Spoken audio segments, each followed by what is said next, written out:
Hi boys and girls, it's Mrs. Cascarelli, and today I wanted to kick off our Easter story that we are going to be learning about in Bible with our resurrection eggs. And if these are something that you have at home, we would love for you to get them out and join along with us. But if you don't have them, there's something that Mrs. Hillard and Mrs. Keeler and I highly recommend. They are awesome. Our kids have loved them, and we love to do them at school every year. And so they're a great way to tell the Easter story and for kids to interact with the true meaning of Easter. So I'm going to do this in two parts, one today and one tomorrow. And if you need to pause or anything, feel free to do that. But I'm going to get started.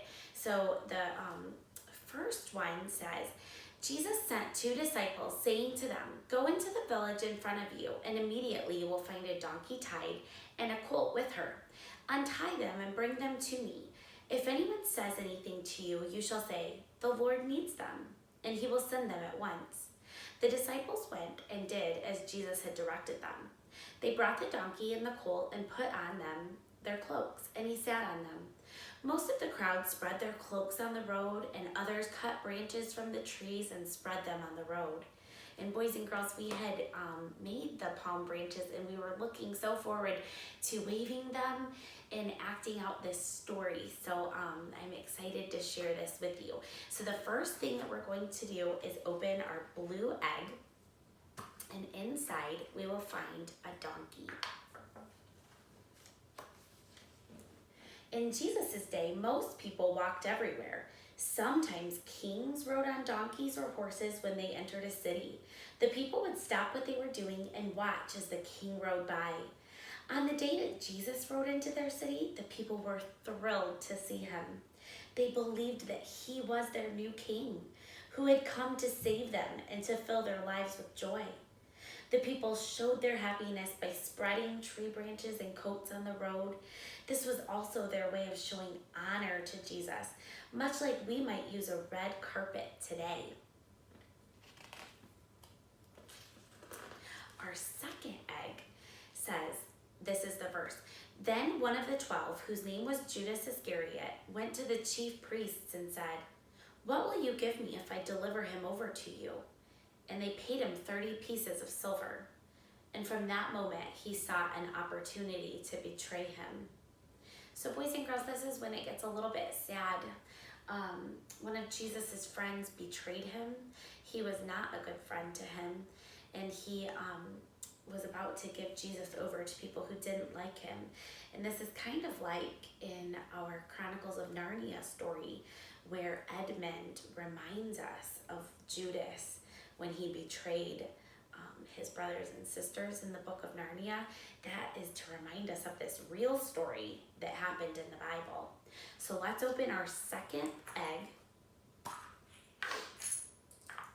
I see some coins. Not everyone was happy to have Jesus as his king. Some people only pretended to be happy, but on the inside, they really didn't want anything to do with him. And one of those pretenders was a man named Judas Iscariot. Some other men hated Jesus so much that they wanted to kill him, but they needed the help of someone who could get them close to Jesus. And because Judas Iscariot was a pretender, he was pretending to be Jesus's friend, and because he was greedy for money, he told these men that he would help them to capture Jesus if they would pay him 30 silver coins. And boys and girls, again, that's exactly in the story of the Chronicles of Narnia when Edmund was going to bring Aslan to the White Witch. Our third egg, the verse is Matthew 26, 27, and 28. "And he took a cup, and when he had given thanks, he gave it to them, saying, 'Drink of it, all of you, for this is my blood of the covenant, which is poured out for many for the forgiveness of sins.'" So in our third egg, we see a cup.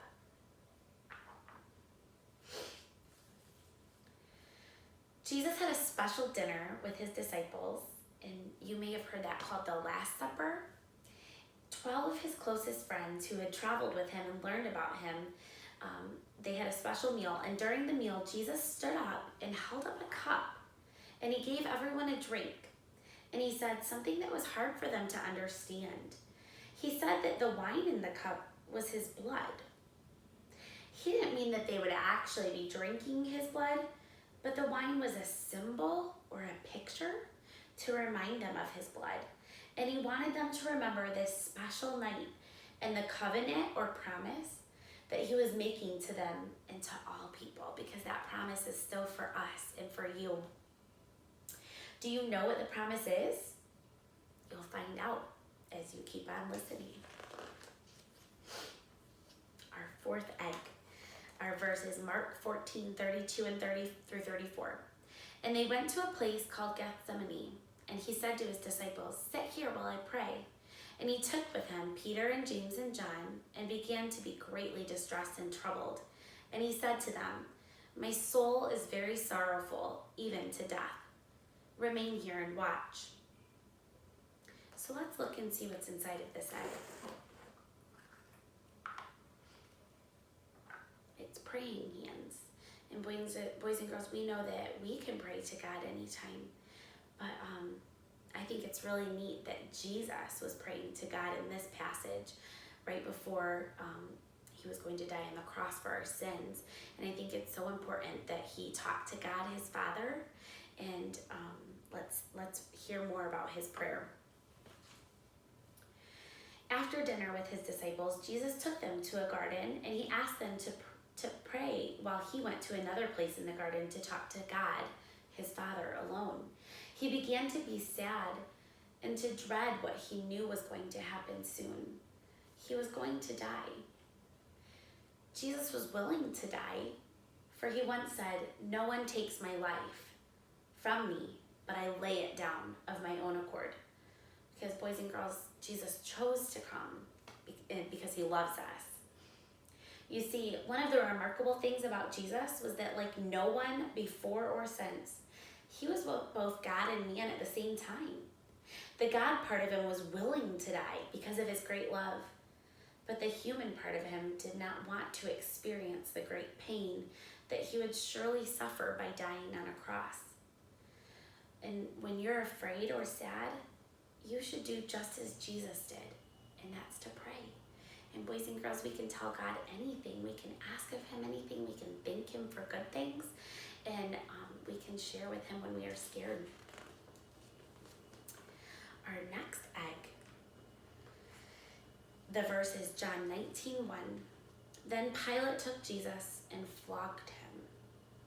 And boys and girls, that's kind of an interesting word, flogged him. So let's look and see what's inside of the egg. Boys and girls, it's a whip. And this is where it gets really sad. But Jesus chose to go through this pain because of how much he loves us. When Jesus had finished praying in the garden, the men who wanted to kill him took him as their prisoner. And then they brought Jesus to Pilate, their ruler, and he had Jesus whipped. The whip was long and hard, and it hurt Jesus so much that he bled. Jesus hadn't done anything wrong. They were punishing him, but he hadn't really done anything wrong. He was perfect. He was sinless. The men who wanted to kill him were afraid of losing their own power, so they wanted Jesus out of their way. They knew that if people really believed that Jesus was the Son of God, which he was and which he is, that they would follow him. So they didn't want that to happen.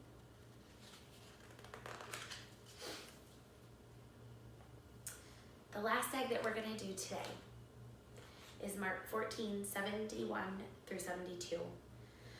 But Peter began to invoke a curse on himself and to swear, "I do not know the man of whom you speak." And immediately the rooster crowed a second time, and Peter remembered how Jesus had said to him, "Before the rooster crows twice, you will deny me 3 times." And he broke down and he cried. So inside of this egg is the rooster. And we're going to read to find out why that has to do with the story of Easter. You may wonder what a rooster has to do with the Easter story.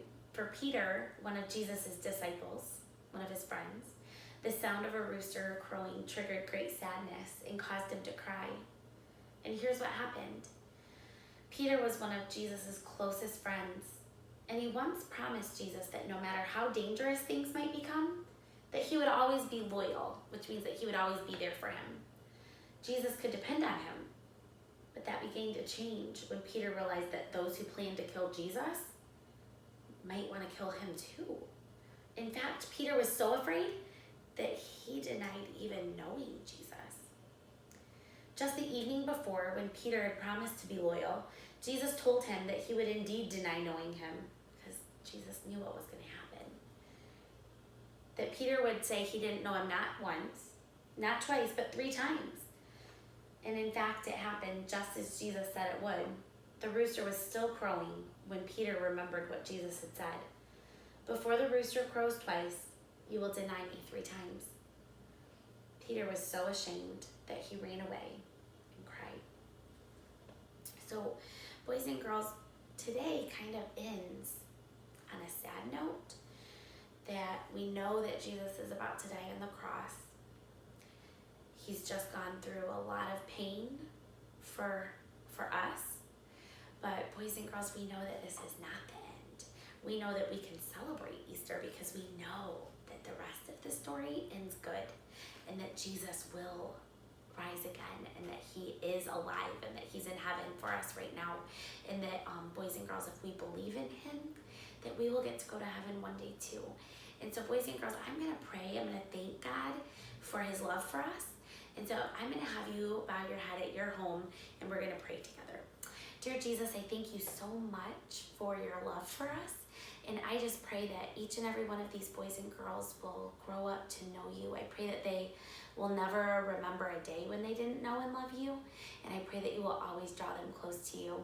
We are so grateful to be at Lenawee Christian School where we can learn about you and the real reason that we celebrate Easter.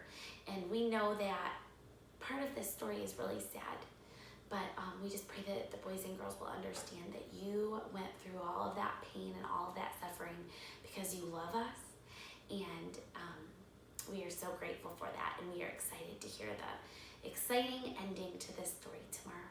We love you. Amen. I look forward to sharing the rest of this with you tomorrow, so please remember to tune in. Thanks so much.